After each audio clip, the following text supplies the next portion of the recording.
love to talk about Pisces like they're soft, sweet, spiritual, cuddly, harmless, healing, witchy bunnies. Well, they are, but they are also the dreamers and the ones who would never hurt anyone, right? Well, let's dig deep and uncover the truth about Pisces' darker side that most folks don't understand. Let's do this right now.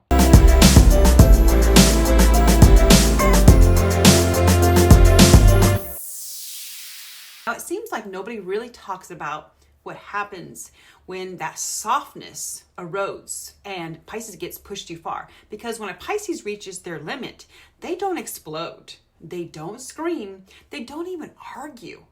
They just literally vanish and disappear. And somehow, when they do disappear, it feels like they took something with them.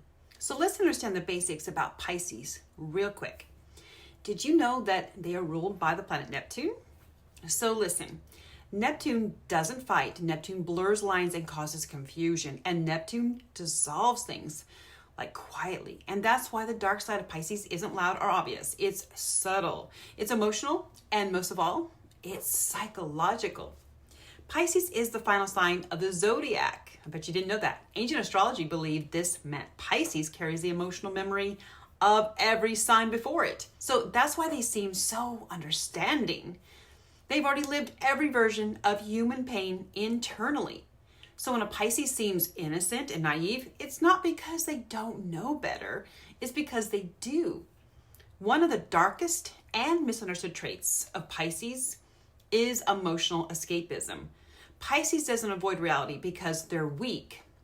They avoid it because they feel it too deeply.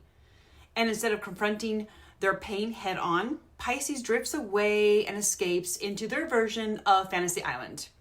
They will daydream a lot and they romanticize suffering. They convince themselves that if they just float long enough, the pain will dissolve on its own. And from the outside looking in, they look calm. But inside, Pisces is emotionally multitasking like their soul has 50 tabs open at once. Pisces also struggles with something ancient astrologers warned us about, which is the martyr complex. Pisces will give and give of themselves and of their resources until they are emotionally empty. I have a Pisces mother and ex-husband, and one thing I know that they do, which drove me insane, by the way, is they will forgive and forgive things they should literally walk away from. They will stay loyal to people who emotionally and financially drain them, not because they don't see the red flags, but because they believe love means sacrifice.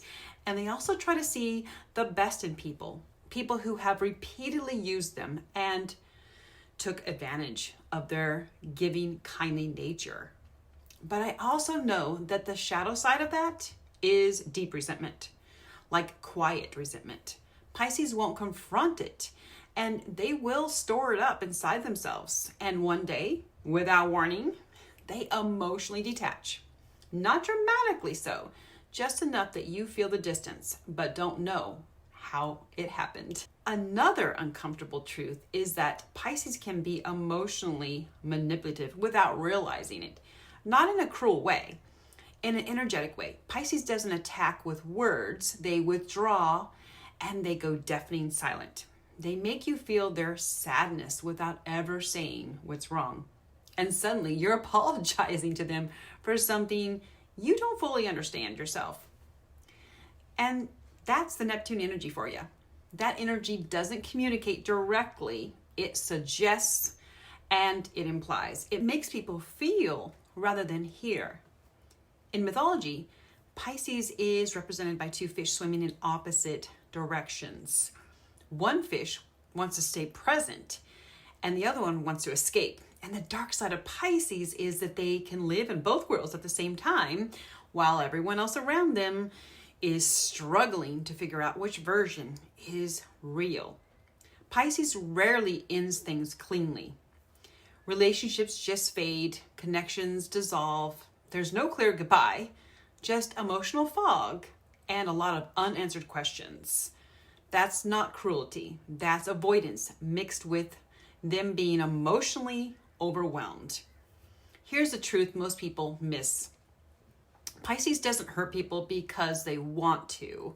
Pisces hurts people when they are emotionally ungrounded, unprotected, and exhausted from carrying too much emotionally in a relationship.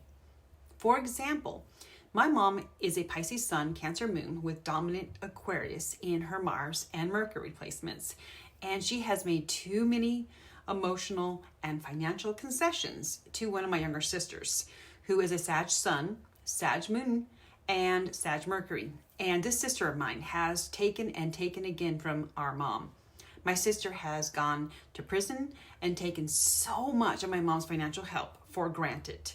And this has spanned over a few decades until my mom nearly died last year from massive heart failure, which she miraculously has survived due to 4 major back-to-back surgeries. I am very proud of my mom for finally making the decision this year to cut out my sister from her life. I know firsthand how Pisces cuts their nose off to spite their face. I also had to endure my mom playing the victim role and deliberately playing the martyr role too at the same time.